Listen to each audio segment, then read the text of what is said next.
اور اللہ تبارک و تعالیٰ پر ایمان رکھا تو اے حبیب صلی اللہ علیہ وآلہ وسلم آپ کو کوئی غم نہیں کہ آپ کے جو امتی ہیں اللہ تعالیٰ نے ان کا جو ذمہ ہے وہ اپنے کرم پر لے لیا ہے، اور حق بات یہ ہے کہ اللہ تبارک و تعالیٰ مسلمانوں کو نجات دے گا دنیا میں بھی اور آخرت میں بھی انشاءاللہ۔ اب اللہ تعالیٰ آگے فرماتے ہیں، تم فرماؤ اے لوگو، اگر تم میرے دین کی طرف سے کسی شبے میں ہو تو میں اسے نہ پوچھوں گا جسے تم اللہ کے سوا پوچھتے ہو، ہاں اس اللہ کو پوچھتا ہوں جو تمہاری جان نکالے گا، اور مجھے حکم ہے کہ ایمان والے ہوں۔ اور محمد صلی اللہ علیہ وآلہ وسلم کے پاس جب یہ لوگ آتے تھے کہ قیامت کب آئے گی تو وہ ایک سوال کرتے تھے، اللہ تبارک و تعالیٰ اس بات کی تصدیق فرما رہے ہیں کہ محمد صلی اللہ علیہ وآلہ وسلم یہ آپ کی طرف پھر سے آ رہے ہیں یہ کہنے کے لیے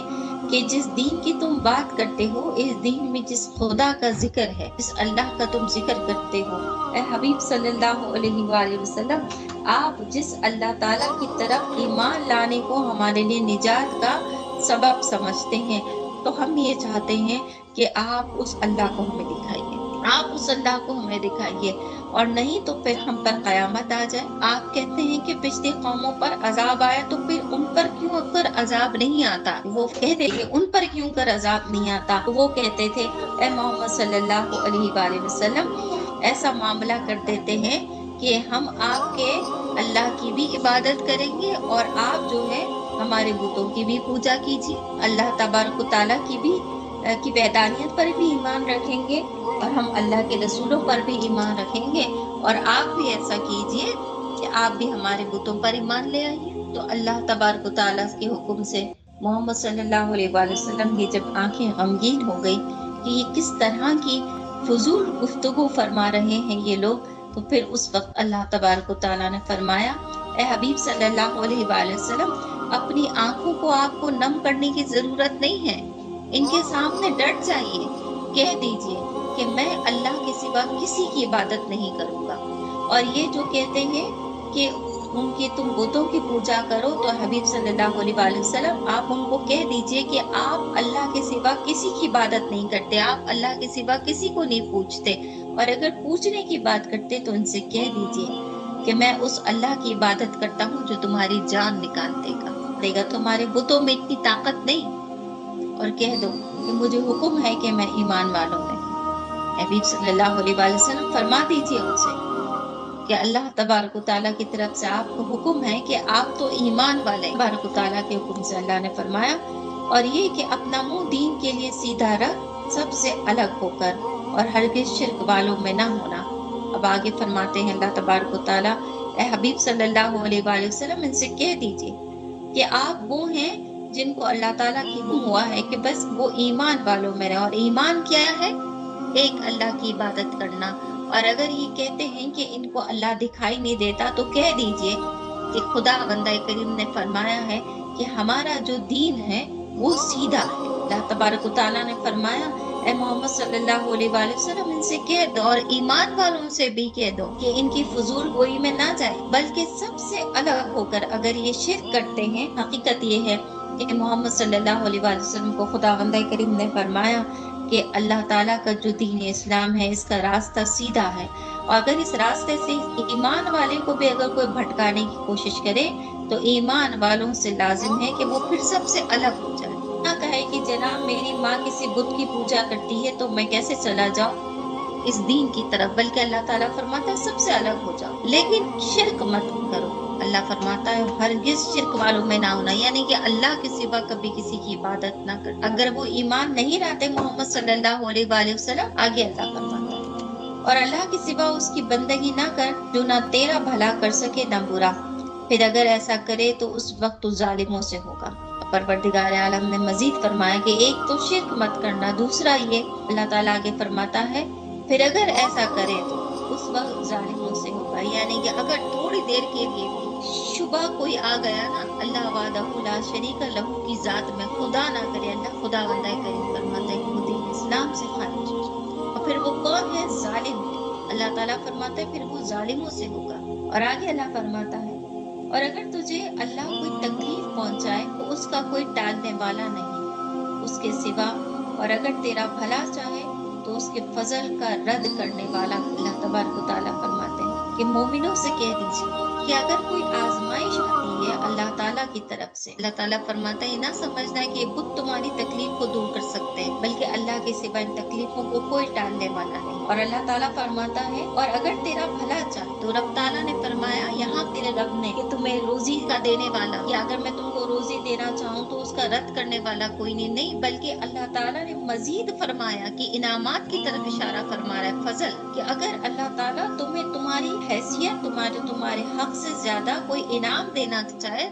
تو اس فضل کو بھی کوئی اللہ کے سوا رد کرنے والا نہیں ہے، نہ کوئی سفارشی ہے۔ آگے اللہ فرماتا ہے اسے پہچانتا ہے اپنے بندوں میں جسے چاہے اور وہی بخشنے والا مہربان۔ تو رب تعالیٰ فرماتا ہے پھر اس پر فضل ہو جاتا ہے اللہ کا، پھر مزید کیا ہوتا ہے،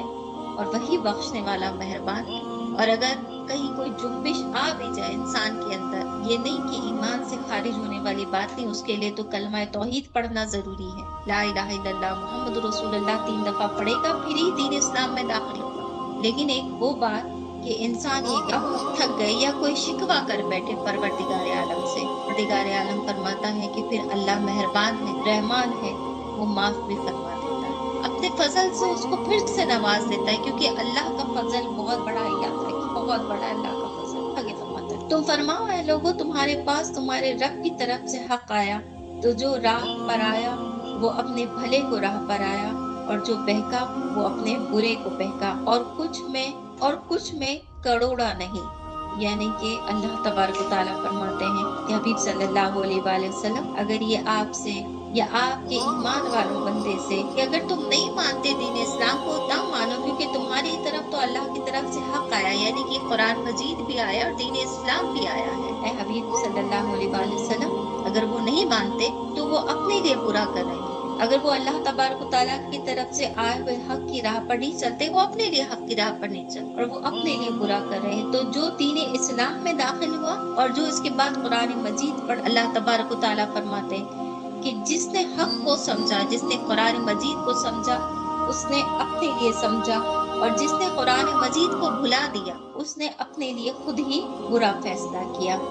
اللہ تعالیٰ فرماتا ہے کہ تو جو راہ پر آیا وہ اپنے بھلے کو راہ پر آیا، اور جو بہکا وہ اپنے برے کو بہکا۔ نہیں پڑھتا جو قرآن مجید ہے، جو اللہ کی وحدانیت پہ یقین نہیں رکھ رہا اور جو بتوں کی دعوت دے رہا ہے، اے نبی صلی اللہ علیہ وسلم یہ اپنے لیے خود برا کر رہے ہیں۔ اور کچھ میں کروڑا نہیں، اور اس پر چلو جو تم پر وحی ہوتی ہے اور صبر کرو یہاں تک کہ اللہ حکم فرمائے، اور وہ سب سے بہتر حکم فرمانے والا ہے۔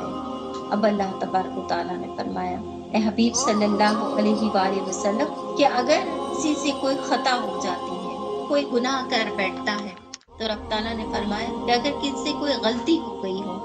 اگر کوئی اس بات کا ارادہ کر بیٹھا ہو کہ ہم ایسا کر لیں گے یا ویسا کر لیں گے، تو اللہ رب العزت مہربان ہے اور وہ کفارہ ادا کرے۔ اللہ تعالیٰ فرماتے ہیں محمد صلی اللہ علیہ وآلہ وسلم سے کہ حبیب صلی اللہ علیہ وآلہ وسلم اللہ کو معلوم کہ آپ ان کے درمیان اللہ کی طرف سے فضل چاہتے ہیں، لیکن یہ خود اپنا بھلا نہیں چاہتے۔ آپ ہر وقت اپنی امت کی فکر کرتے رہتے ہیں، بندوں کی فکر کرتے رہتے ہیں۔ تو یہ اللہ کی طرف سے جو آزمائش ہے اس پر صبر کیجیے، اس پر صبر کیجیے، دل مت دکھائیے،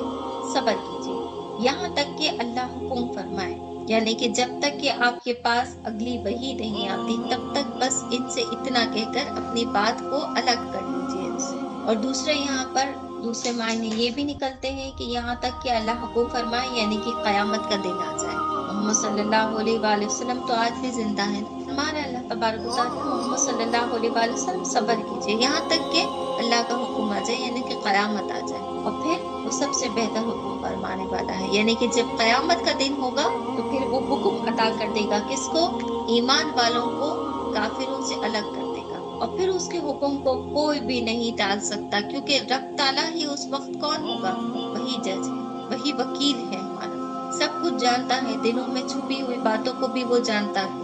قیامت کے دن فیصلہ ہو جائے گا ان کے درمیان جو اللہ اور اس کے رسول صلی اللہ علیہ وآلہ وسلم اور تمام اترنے والی کتابوں سے اور ان کی آیتوں سے انکار کیا کرتے تھے، اور وہ جنہوں نے محمد صلی اللہ علیہ وآلہ وسلم کی اطاعت فرمائی اور جنہوں نے اللہ تبارک و تعالیٰ کی عبادت کی اور اللہ کے سوا کسی اور کو اپنا رب نہ جانا، اور جنہوں نے اللہ تبارک و تعالیٰ کی تمام چاروں کتابوں پر ایمان رکھا اور قرآن مجید کو سمجھا اور انتظار کیا اس دن کا جس دن امید رکھتا ہے اللہ رب القدیر خود اپنے بندوں سے ملنے کی، اس دن کا انتظار کیا، رب تعالیٰ ان کو دیدار الہی نصیب فرمائے گا اور انشاءاللہ جنت میں ہم سب کو اللہ داخل فرمائے گا۔ وما علینا الا البلاغ